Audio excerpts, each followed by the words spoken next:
फिर एक साथ, जैसे किसी ने एक ही बार में सब कुछ वापस मांग लिया हो। और उसे हर सुबह अपने दरवाजे के बाहर मरे हुए कौवों की लाशें मिलने लगी। इतना ही नहीं, जिस डील से उसे सबसे ज्यादा फायदा हुआ था वो कैंसिल हो गई। एक पार्टनर फ्रॉड करके गायब हो गया और अजितेश के गोडाउन में आग लग गई। पैसा कहां और कैसे जा रहा था अजितेश को समझ ही नहीं आ रहा था। ऐसा लग रहा था कि मानो कोई रोज उसकी तिजोरी खाली कर रहा है। नए घर में रहना उनके लिए अफोर्डेबल नहीं था। और एक दिन अजितेश और सुनीता अपने बेटे के साथ चुपचाप अपना सामान उठाकर पुराने घर में वापस आ गए, बिना इस बारे में कोई भी बात किए। पुराने घर में आकर जब अजितेश ने पहली बार बाहर झांका तो उसकी सांसें रुक गईं। छत पर, दरवाजे पर, रेलिंग पर, पीपल की डाली पर जो घर से बिल्कुल सटी थी, हर जगह बस कौवे ही कौवे थे। चुप, बिल्कुल चुप, जो बिना हिले बिना उड़े एकटक सिर्फ घर को देखते रहते, जैसे वो जानते थे कि वो आएगा।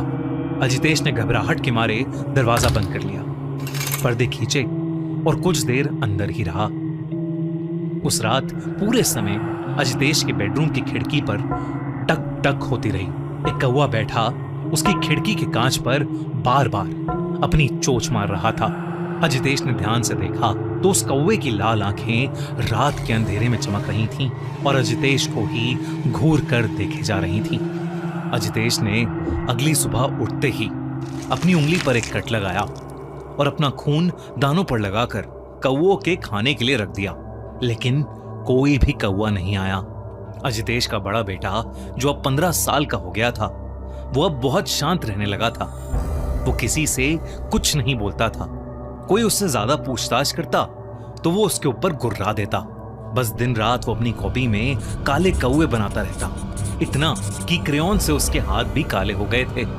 एक रात कुछ ऐसा हुआ कि अजितेश बेहद डर गया। उसने शीशे में अपनी गर्दन पर निशान देखे, गहरे, काले, बिल्कुल चोंच के जैसे। लेकिन वो कब आए, कैसे आए, उसे कुछ समझ नहीं आ रहा था। अजितेश अब बहुत ज्यादा घबराने लगा था। वो फिर से उस तांत्रिक की तलाश में निकला। तांत्रिक की झोपड़ी का दरवाजा थोड़ा सा खुला हुआ था।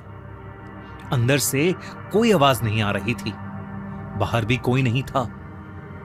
आंगन बिल्कुल सुनसान था। पर अजितेश जब अंदर गया तो उसके रोंगटे खड़े हो गए। वो तांत्रिक जमीन पर अधमरा सा पड़ा था। उसके शरीर पर गहरे निशान थे, चोंच के, पंजों के। कपड़े फटे हुए थे और उसके चारों ओर कौवे ही कौवे थे। तांत्रिक अधमरी हालत में भी